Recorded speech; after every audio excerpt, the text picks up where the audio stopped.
এলাকাতে আমি দেখেছি একটি দোকানে রাত্রিবেলা মেয়েরা মদ খেত, যার নাম হচ্ছে বিকাশের ঘর।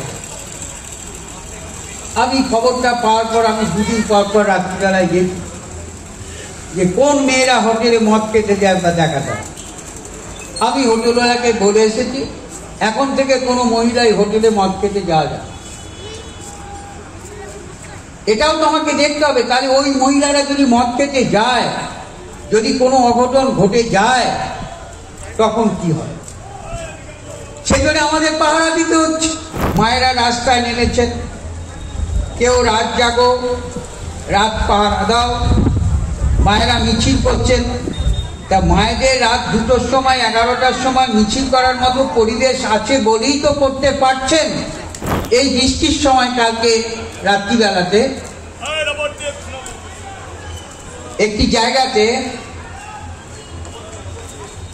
দুটি ছেলে একটি মেয়ে, রাত তখন 2টো, সে দেখা যাচ্ছে দুজন ওখানে বলে বিয়ার খাচ্ছে।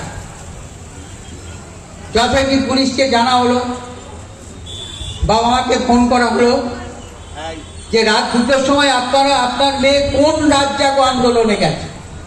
আজকালের যে ঘটনা তার নিন্দনীয়, জঘন্যতম,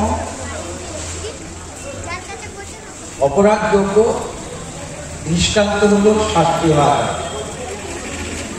বাংলার মুখ্যমন্ত্রী মমতাকেও এটা বলছে। যারা আন্দোলন করছেন তাদের আন্দোলনের প্রতি আমাদের সমর্থন আছে। আন্দোলনে সবাই নেমেছে, মহিলারা নেমেছেন, ছাত্র নেমেছেন, যুবকরা নেমেছেন। তাদের আন্দোলনের দাবি সম্পর্কে তো কারো দ্বিমত নেই। জুনিয়র ডাক্তাররা আন্দোলন করছেন।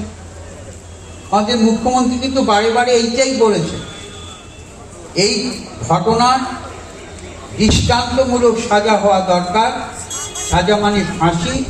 এ ব্যাপারে মুখ্যমন্ত্রী নিজে বলেছেন এবং তিনি এই আন্দোলনের প্রতি তার সমর্থন আছে।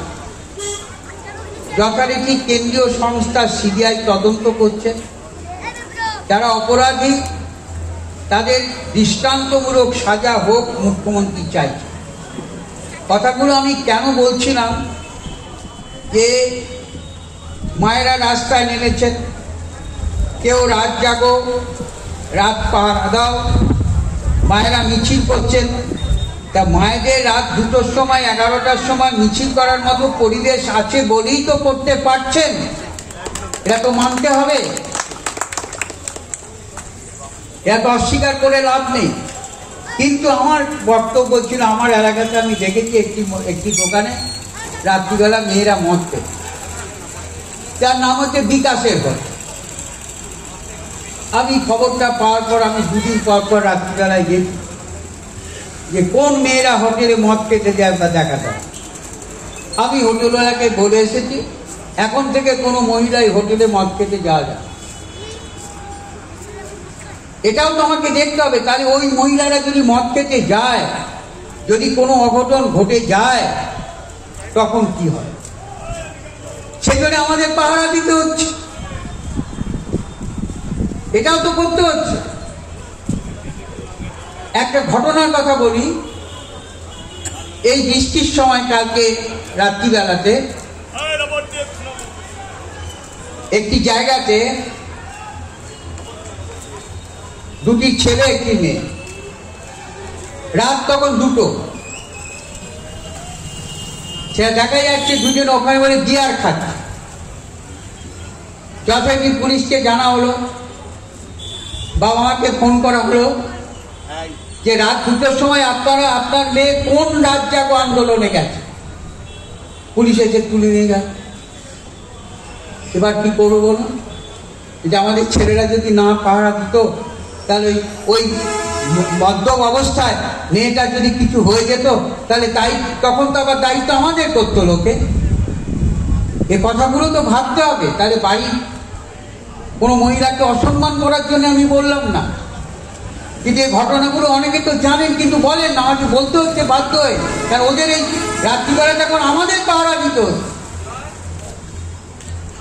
বাবা মা কি খোঁজ নেবে না? বাবা মা কি জানে না যে আমার মেয়ে সন্ধ্যেবেলায় কোন মদের দোকানে যাচ্ছে? তো বাবা মাদের সাবধান, আপনারাও করুন, আন্দোলন করুন, আন্দোলনে মোমবাতি জ্বালান, মিছিল করুন, যাই করুন তাই করুন। কিন্তু অনেক জায়গায় যখন যায় তখন আপনি খোঁজ করবেন না আপনার মেয়ে কোথায় গেল। শেষে কিছু হলে জায়গায় এসে আমাদের ঘাড়ে চাপছে। কোন অসুবিধা হচ্ছে নাকি? দেখতে পাচ্ছেন না আপনারা? কেউ তো আমরা দেখতে পাচ্ছি টিভিতে প্রতিবাদ জানিয়ে দিয়ে পরের দিনই বিদেশে বেড়াতে চলে গেল।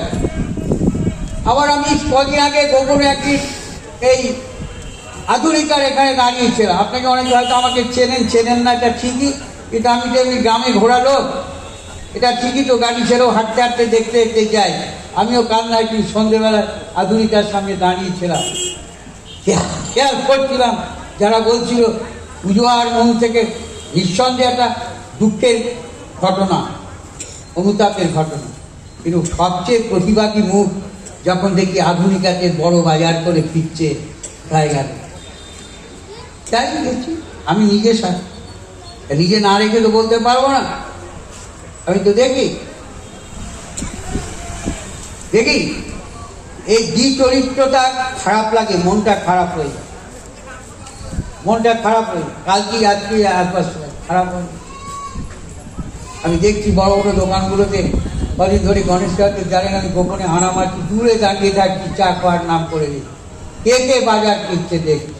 আমি দেখলাম আমার একটা সবচেয়ে মিছিলে যে অগ্রণী ভূমিকা, সেই বইয়ের সবচেয়ে দামি শাড়িটা কিনে নিয়ে চলে গেল। বলে আমরা পুজোতে আর মন নেই, আন্দোলন, প্রতিবাদ, সেই সবচেয়ে বেশি বাজার বলুন।